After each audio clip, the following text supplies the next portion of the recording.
Hi, I'm Ramya. Hi, I'm Keshav. I just like to hang out with my friends. I'm also learning some music. Yes, I do play some sports. I actually play karate. We noticed maybe around like a year and a half, based on what his pediatrician was saying, that he was not saying any words, not mama, dada, or anything at all. So that's when we first sort of had maybe some concerns, but they didn't seem too worried about it because he was a very friendly, easygoing child. We started early intervention services. That was recommended to us. And again, it was just something we thought, you know what, might as well just go ahead and have them do some early intervention. It's probably nothing. While they're offering it, why not just make use of it? So that was how we got started initially on the journey. I didn't really worry about it too much until the early intervention people then said to me, oh,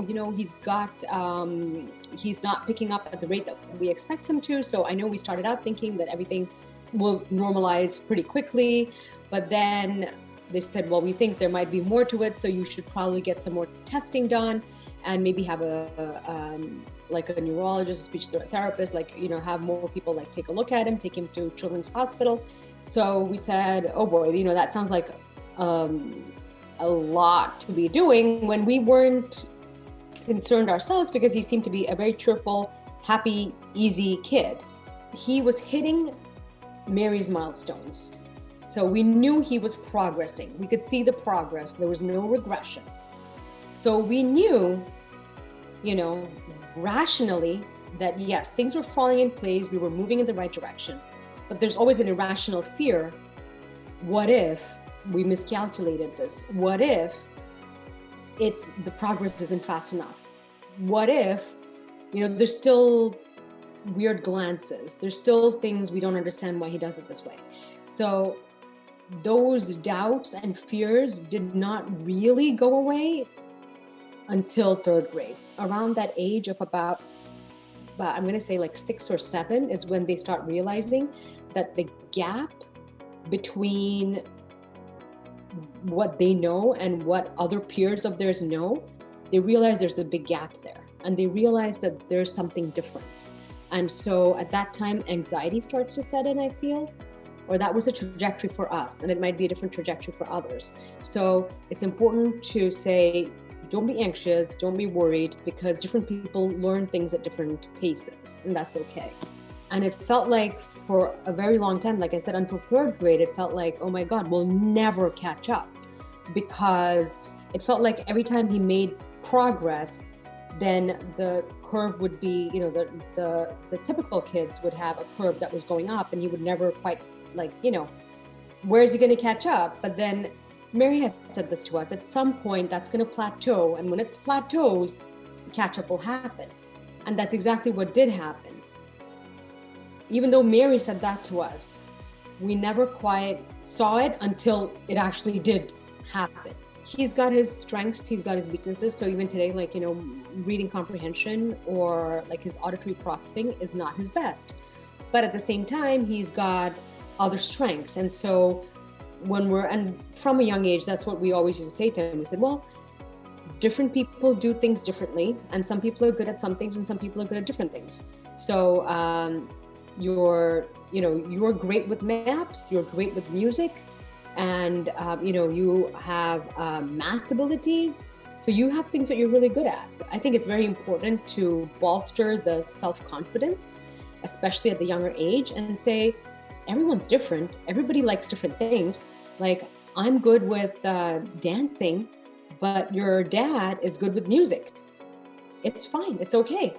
We do different things at different skill levels. So we would always try to bolster the self-esteem and the confidence at that age. And I think that's very important. And it's also important to find out things that they do well that you can then praise them on. That was one of the things I learned early. It is a very, very tough period. I'm not going to mince words, but the thing to remember is, as long as you're progressing, you're going in the right direction.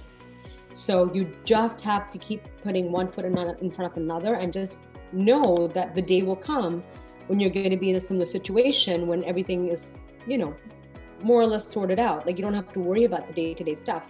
Yeah, you're going to worry about academics, and you're going to worry about other things like, teenage things and things that come up, which is normal, which is expected for any child, but you will get there. It's just a question of just knowing that you're in the trenches and it's going to be worth it. My brother, I believe, was also a late talker. My parents don't even remember it. I just remember, like, I was the older sister. I remember being the older sister and telling anyone who would come over to speak to him, he doesn't like to talk. Don't bother him. What do you want? Talk to me. I remember doing that as a child. And, does anyone remember that my brother was a late talker? No. They had worries about his academics. He's got 3 masters. He's a member of Mensa. He works for the Federal Reserve. That's a testament to how far people go when people forget that they were even late talkers in the first place. Like my son doesn't even know he's a late talker. He's forgotten it. When he was in elementary, he'd say his favorite subject was recess. No, math. No, if I would say an actual subject in elementary school, my favorite subject was math. But it's not math anymore in middle school? I like them all now.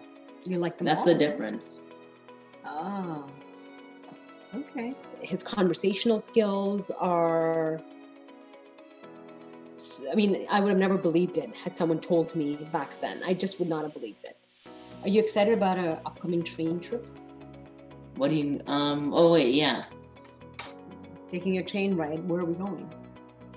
To New Jersey? Yeah.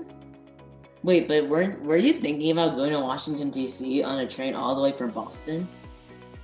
I was, but I haven't figured it out yet. Maybe we can take a train ride all the way to D.C. And that's going to be like 9 hours on a regular train. About 8 hours. But on a fast train, 7, right? We should feel blessed that, yes, we're putting in all this hard work and it's so hard. But as we keep seeing the rewards, just keep thinking that that's going to keep you going forward. You just have to keep going forward, because one day, like me, you'll forget everything. It was not that long ago, but still it feels like a lifetime ago.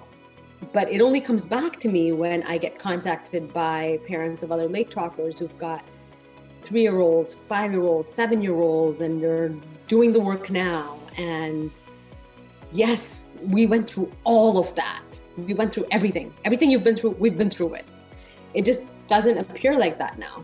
And it's just mind-boggling, but that's just the way it is.